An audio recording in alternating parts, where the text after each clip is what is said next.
各位网友大家好，欢迎收看迈阿密上海观天下频道。今天的标题是实现共同富裕的另一种可行方案，可以参考华为员工持股模式和奋斗者分配机制，以及华为的核心理念，值得借鉴和大力推广。关于实现共同富裕，我已经做过一期视频了，就是第188期的大力弘扬曹德旺精神，鼓励更多的成功企业家多做慈善，去支持教育、医疗、扶贫等领域，这是快速缩小贫富差距、实现共同富裕的一种可行方案。除此之外，政府还可以通过税收来调节贫富差距，比如个人所得税、遗产税、房产税和资本利得税等方法。今天我再讲另外一个实现共同富裕的可行方案，那就是华为的员工持股制度和奋斗者分配机制。我们都听说过华为的员工持股制度，这是任正非的非凡创举，是华为成功的最大机密之一。但是它究竟是什么样的一套机制？是如何让华为人奋不顾身的奋斗？虽然任正非只持有1.01%的股份，他是如何控制整个公司的呢？华为公司一直都强调自己是100%由员工持有的民营企业，但准确的表达应该是华为的股份100%为员工持有，但不是100%的员工持有华为的股份。在公开的工商登记信息中，任正非拥有股权为1.01%。根据华为的员工股票期权计划，剩余的98.99%全部为华为投资控股有限公司工会委员会持有。每年表现优异的华为员工会被主管叫到办公室里去，他们通常会得到一份合同，告知他们今年能够认购多少数量的公司股票。这份合同不能被带出办公室，签字完成之后必须交回公司保管，没有副本，也不会有持股凭证，但员工通过一个公司内部账号可以查询自己的持股数量。同时，这些员工的名字不会在工商登记上出现，其股权全部由华为工会代持。员工在华为工作8年以上，年满45岁就可以申请退休，但患有重大的疾病可以申请提前退休。退休流程也非常简单，退休之后你可以选择保留股票或者赎回，退休之后仍然可以无限期的保留华为的虚拟股票。不过很多华为人到45岁也并没有退休，还是选择留下来继续奋斗，还有很多超过45周岁的华为人继续在一线奋斗。经过10多年的连续增发，华为虚拟股的总规模已经达到惊人的134.5亿股。华为这10几年来的高速发展，股权增值巨大，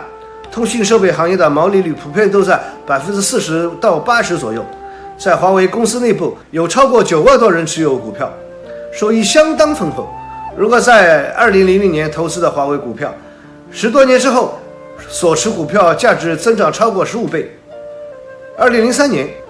华为公司董事会决定将任正非所持的3500万元股份单独剥离，并在工商局注册登记。他单独持有1.01%的股份，其余98.99%的股份全部由华为公司工会持有。任正非作为唯一的个体独立股东，与华为公司工会并立的结构一直持续到今天。在虚拟股制度下，持股的员工的权利仅限于分红和股价增值收益，不涉及产权，而掌握实际权利的是华为控股股东会。目前来说，华为的实体股东只有任正非1名。在涉及华为控股增资扩股、分红和人事任免等问题时，华为控股的历次股东会议只有2人参加，任正非和员工持股大会代表华为的董事长孙亚芳。虽然任正非只有华为的1.01%的股份，但是他却拥有员工持股大会都没有的权利——一票否决权。如果华为公司的高管和股东的决策没有得到任正非的认可，那么他是可以一票否决的。在华为，只有任正非一个人可以有一票否决权，不管其他人做出什么决定，也不管任正非在公司里是什么位置，他都可以一票否决任何决定。华为的组织结构是任正非创立华为的时候就定下来的。公司创立时期，他就把自己的股份都分给了员工。他也不是华为的董事长，华为的董事长是孙亚芳，另外华为的总裁也是轮值的，每个人轮流当2年，所以任正非在华为的地位是非常崇高的，并且得到了广大员工的尊敬。到了2018年，华为的员工总数是18万人，有96,768人持股，持有股票人数虽然只占员工总数的40%左右，但其总人数已经相当于一家大型上市公司的持股人数。华为公司不断通过调整股票的分配方式来实现员工激励。2008年，华为公司微调了虚拟股制度，实行饱和配股制，即规定员工的配股上限，每个级别的员工达到上限之后就不再参与新的配股。这一规定使得手中持股数量巨大的华为老员工们配股受到了限制，但是有利于激励华为公司新员工们，这样缩小了老员工实力阶层和新员工的收入差距。任正非曾经拿出了30亿资金，让在华为内部80%以上的员工都拥有公司的旧股票的购买权，这就在华为内部形成了一个微型的虚拟股票交易市场。未离职的内部员工可以出资购买离职员工卖出的股票，华为工会就不用出资赎回股票了。这个办法让华为在初创的困难时期仍然拥有比较宽裕的现金流，但同时也有很大的风险。如果公司经营不能持续向好，员工对公司失去信心的话，所有员工都要求赎回所有的股票，华为就很有可能遭遇到股票挤兑的风险，那公司可能一下子就垮掉了。好在华为跟那些不负责任的暴雷卷款潜逃的 P2P 公司不一样，任正非有担当有责任心，而且公司有强大的技术研发和销售售后团队的支持。大家看到公司业务持续向好，蒸蒸日上，绝大部分员工对公司有信心，所以绝大部分的员工愿意持有公司的股票等待分红。另外，公司内部股票流通也有一个好处，那就是华为不再担心有人离职卖出股票会让公司产生现金流压力。以前如果有人离职，那就是华为工会拿钱收回离职者的股票，而现在则是未离职的员工自愿出资购买离职者的股票，不需要公司再出资赎回，等于进一步缓解了公司的资金压力。同时，华为公司出台了许多具体措施去识别奋斗者，大家在网上可以看到不断被转发的华为基本法。从2004年开始到2011年，虚拟股制度实行之后，华为公司的这一套分红激励体制一路发展顺利。通过虚拟股增发的形式，华为获得了大量的资金。华为控股工会和任正非两个股东新增持股63.74亿股，总计增资275.447亿元。华为公司每年度发行股票数额均由2个实体股东按当年每股净资产购买，然后控股工会再发行等比例虚拟股出售给奋斗者。2004年至今，华为员工以购买虚拟股的形式通过华为工会增资超过260亿元。反观华为公司的直接竞争对手中兴通讯，其在 A 股上市以来累计募集资金不超过24亿元，2004年在香港上市，融资不过21亿港元。因为上市公司的股权激励只能发行新股，还需要由老股东出让老股，股票资源有限，而且还要经过股东大会的批准，操作起来成本很高。而虚拟股的股票可以无限量的增加，两者的融资能力高下立判。从2001年开始实施虚拟股制度起，华为的优秀员工在签订股权协议的同时，他们还会签署另外一份合同，那就是工农中建4大银行的深圳分行每年为他们提供数量不等的个人住业贷款，数量从几万元到几十万元，甚至更高。这些贷款一直被华为员工用于购买公司股票。优秀员工只要出购买股票份额的15%的钱就可以了，剩下的钱都可以向银行贷款，而股权则抵押在银行，这就相当于分散了员工的资金风险，极大的提高了员工购买资金的安全性，也等于是给购买股票的员工加了6倍多的杠杆收益，这就更大的提高了员工工作的积极性。购买华为的股票要比买房子更划算。经过任正非严密合理的利益分配顶层设计，形成了一个多赢的局面，员工更加愿意购买公司的股票，因为有巨大的收益，而且资金还很安全，而他们得到股权之后，干劲就会更足。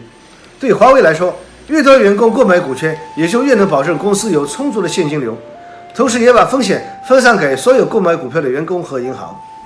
而银行也觉得这是一门好生意，随着华为的快速成长，使得这些股权不断的增值，成为优质的抵押物，银行也能通过股权抵押贷款的利息得到收入。最后，任正非为了彻底清理股权，还成立了华为控股，将原来属于华为工会和华为技术的股权全部都装在了华为控股里边，然后压缩股权期权的份额。原来内部股权1/3，每年行权最多是1/4，这还是为了降低华为的资金风险，同时也缩小了新老员工之间的收入差距。在利益分配上，全体员工更加趋于公平，这极大地调动了员工的积极性。这些都是股权改革之后带来的好处。据统计，工农中建4家银行总计为华为员工提供股票贷款高达上百亿元，直到2011年被叫停。但此时，华为早已经度过了资金最为困难的时期了。华为的虚拟股权的激励方式具有特殊性，是基于历史形成的。如果其他企业要想全盘照搬，必须满足以下3点：第一，地方政府政策的支持是华为持股会存在的基础。深圳作为中国改革的前沿，对推动企业制度改革做了很大的创新。当内地企业至今还在好奇员工持股是什么东西的时候，深圳在1994年就出台了国有企业内部员工持股试点暂行规定，并明确允许以持股会的方式让员工参与企业持股。有了地方政府的支持，使得华为的工会持股成为了可能，并保持至今。而现在的持股会或者工会等社团作为股东进行工商登记注册的时候，已经受到了限制。如果企业想建立员工持股平台，一般只能采用有限合伙或者有限公司的方式才可以进行。到有了收益之后，就必须交税，等于是资本利得税的一种。第二，银行的贷款支持是华为员工持股资金的主要来源。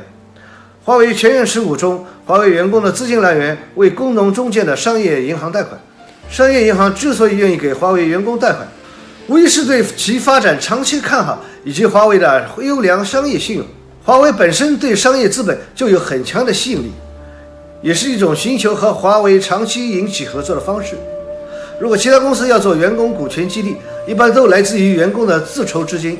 但是对于初创期的企业，本身贷款融资就很困难，而企业员工待遇也比较低，自筹资金就非常困难。想通过向银行贷款方式筹资来完成出资购买股票，几乎是不可能的。不过，在国内某些鼓励创业的地方，开发区所在地的政府会出台优惠政策，鼓励地方商业银行给科技型企业员工提供持股的低息或者无息贷款。比如武汉东湖高新区就有类似的规定。第三，公司高速发展是员工持股计划进行的最大动力。华为员工之所以愿意购买华为虚拟股权，主要原因就是华为这10几年来的高速发展，股权增值巨大。在2000年投资的华为股票，10年之后所持股票的价值增长超过15倍，比投资房产和股票安全稳定多了。华为内部的股票是华为员工最可靠、最稳定的投资渠道，员工就算是借钱都会去抢着买。而其他创业型企业，由于公司业务的不确定性，一般都会呈现出高死亡率。在此情况下，想推行持续的员工持股计划，并且还是虚拟的没有工商登记的股权，对员工来说，公司赠送股权是可以接受的，但是要员工自己拿出真金白银购买虚拟股权，却很难被接受。总而言之，企业可以通过设立员工持股平台，然后通过有限合伙人的代持方式来搭建员工虚拟股权激励机制。但是如果企业没有核心的技术和持续竞争力，可能只有创始人、合伙人才愿意掏出真金白银。所以最终能否实现类似华为的员工虚拟股权激励机制，关键要看公司创始合伙人的意愿、能力和决心。归根结底，股权激励的最终目的是要激发员工的动力和工作积极性，而不是通过员工融资，千万不能本末倒置。现在我们再来谈一下华为员工持股计划和奋斗者分配机制的核心理念，那就是以制度为核心，以分好利益为基础，是任正非30多年来给华为创造了真正的宝贵的财富。这个制度说白了就是社会主义。任正非不愧为是前解放军的军人，深受毛泽东思想的熏陶。华为员工持股计划一直延续着华为文化的2个特点：一是先僵化后优化再固化，二是持续改进、改良和改善。所以系统越来越完善，早期做的不完善之处就是这样一点一点改进过来的。华为早期的员工持股计划基本上都是在野蛮生长，因为没有理念也没有指导，是在高层的推动下实施再逐步完善的，最终形成了一套完善的理念体系和实践体系。员工持股计划是华为人力资源管理的重要手段之一。在2020年，华为公布了人力资源管理纲要 2.0 讨论稿，得出了2个结论。一个结论就是让组织始终充满活力，不是解决选育用留的问题，也不是解决素质模型、绩效考核、薪酬这些模块，而是要让组织始终充满活力。如果组织充满了活力，就会有未来。另一个结论是，人力资源管理是公司商业成功与持续发展的关键驱动力要素。华为从一个一无所有的公司逐步发展成为通信制造业的老大，这30多年的发展历程到底靠的是什么呢？是依靠技术，依靠人才，依靠市场营销，依靠加班文化，还是依靠狼性文化？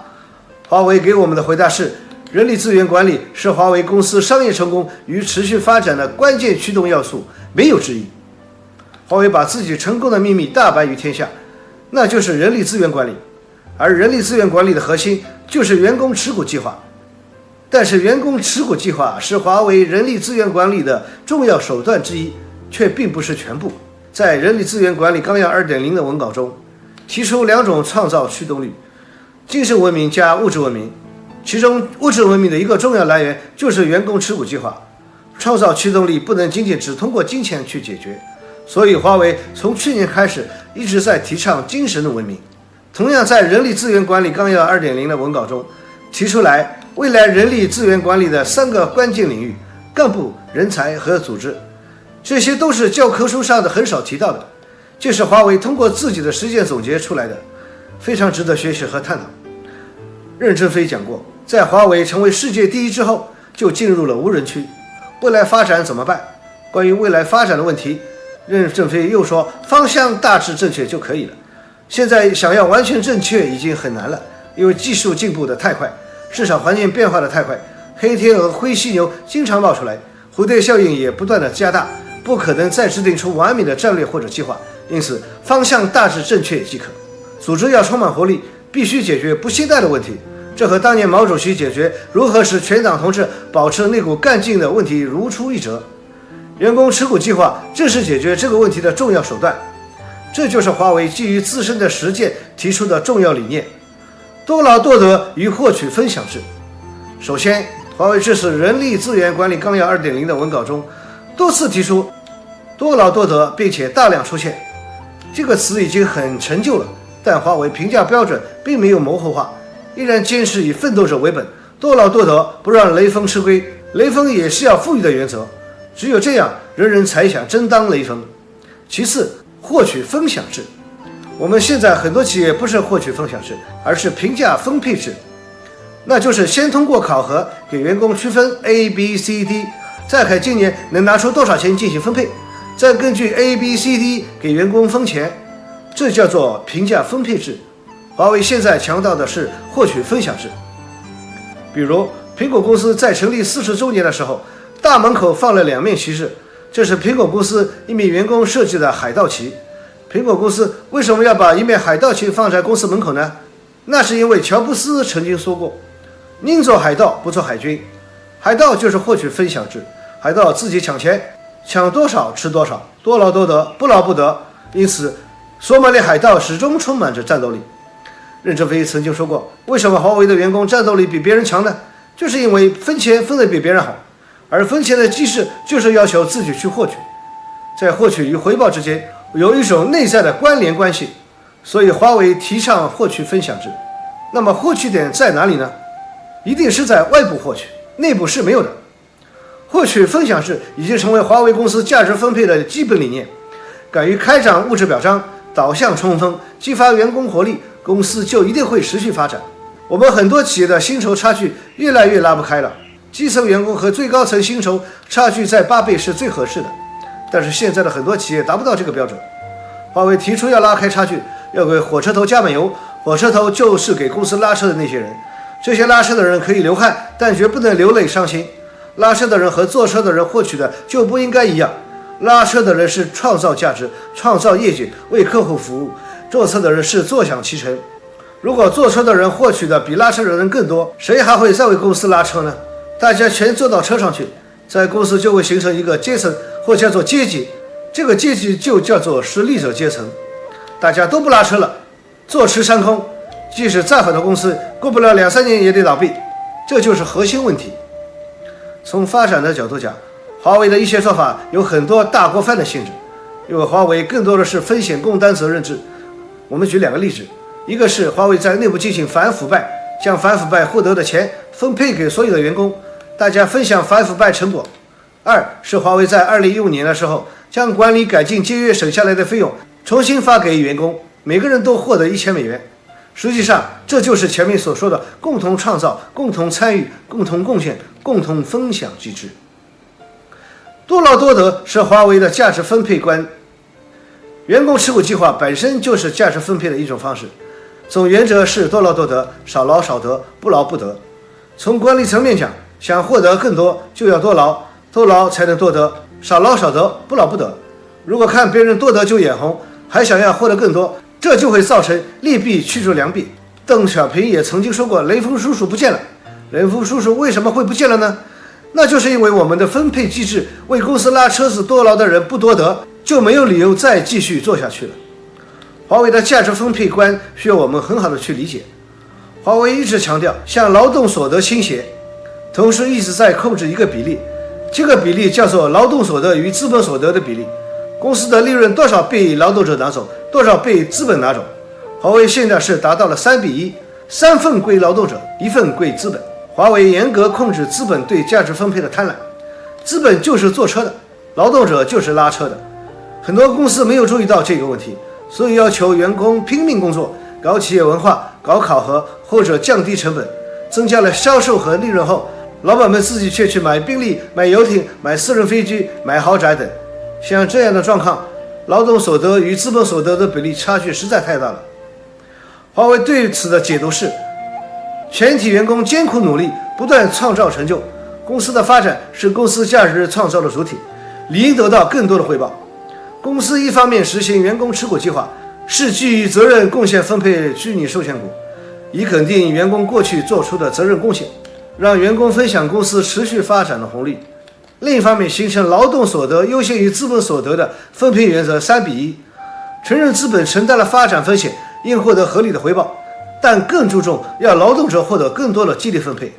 因此，讲清楚员工持股计划的理念，才是实行员工持股计划的基础。在人力资源管理纲要 2.0 中，我们也看到华为员工持股计划的一些最基本的设计初衷，也就是顶层设计关注的问题，那就是公司建立将公司的工资性薪酬与其业务发展结果相挂钩的机制，将奖金的管理从自上而下人为分配改变为自下而上获取分享，奖金不是发的，奖金是获取的，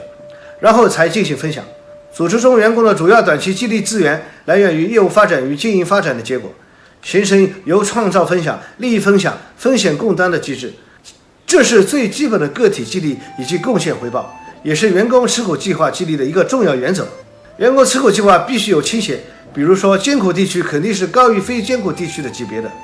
通过政策的倾斜，引导干部和员工积极奔赴艰苦地区。学习华为的时候需要特别注意，不要形成大锅饭式的员工持股计划。从最基本的理念上讲，华为员工认同的是顾客、员工与合作者结成利益共同体，强调三者之间是利益共同体，这是基础。探索按生产要素分配的内部动力机制。按生产要素分配这句话其实很沉重，我们很多企业不是按生产要素进行分配的，是按工龄、年龄、学历、职务职称等进行再分配，这些都不是生产要素。以客户为中心，以奋斗者为本。以奋斗者为本的核心有2个：第一，公司提倡奋斗；第二，公司向奋斗者承诺，绝不让奋斗者吃亏。以奋斗者为本具有2层含义，首先是在精神上，在文化价值观上创造奋斗文化；其次是在机制上让奋斗者不吃亏，这些都是基本法的原话。20年前，华为就已经提出了这些理念。我们实行员工持股制度，一方面普惠认同华为的模范员工，结成公司与员工利益与命运共同体；另一方面将不断地使最有责任心与才能的人进入公司的中间层。这些理念是华为基本法中明确提出来的，早在20年前，华为就把这些事情想明白了。所以之后推行的员工持股计划，严格意义上讲不是摸着石头过河，因为在理论的顶层设计上已经搞清楚了，在实践上才慢慢探索实施员工持股计划。在此建议大家重读华为基本法，因为华为基本法这个文本对很多中国公司来讲一点没有过时。华为在20年前思考的问题，到现在很多公司都还没有走出来，包括员工持股计划这一块。股权分配要向核心层中间层倾斜，股权结构要保持动态合理性。有句话说，重要的事情不要着急，员工持股计划是重要的事情，是不能急的，必须想明白再做，想不明白就去做，则后患无穷。因为员工持股和股票权一旦出去了，是拿不回来的。公司发错了，下个月可以改过来，但是股权再要回来就很麻烦。但是也不要神化员工持股计划，因为员工持股计划不能解决根本的问题，无非是放大或者复制员工持股。归根结底，综上所述，有3点要总结：一、要以企业文化为纽带；二、提倡精神激励；三、以制度为核心，让制度守护公司的发展。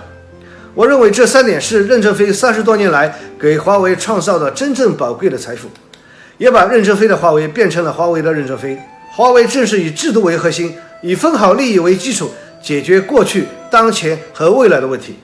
如果中国的各行各业、各领域都能够出现更多的华为公司，那么中国必将成为当之无愧的世界第一。希望网友们留言，共同为国建言献策，为实现中华民族伟大复兴尽自己的一份绵薄之力。本期讲完了，希望老铁们订阅、点赞、留言、转发，谢谢大家。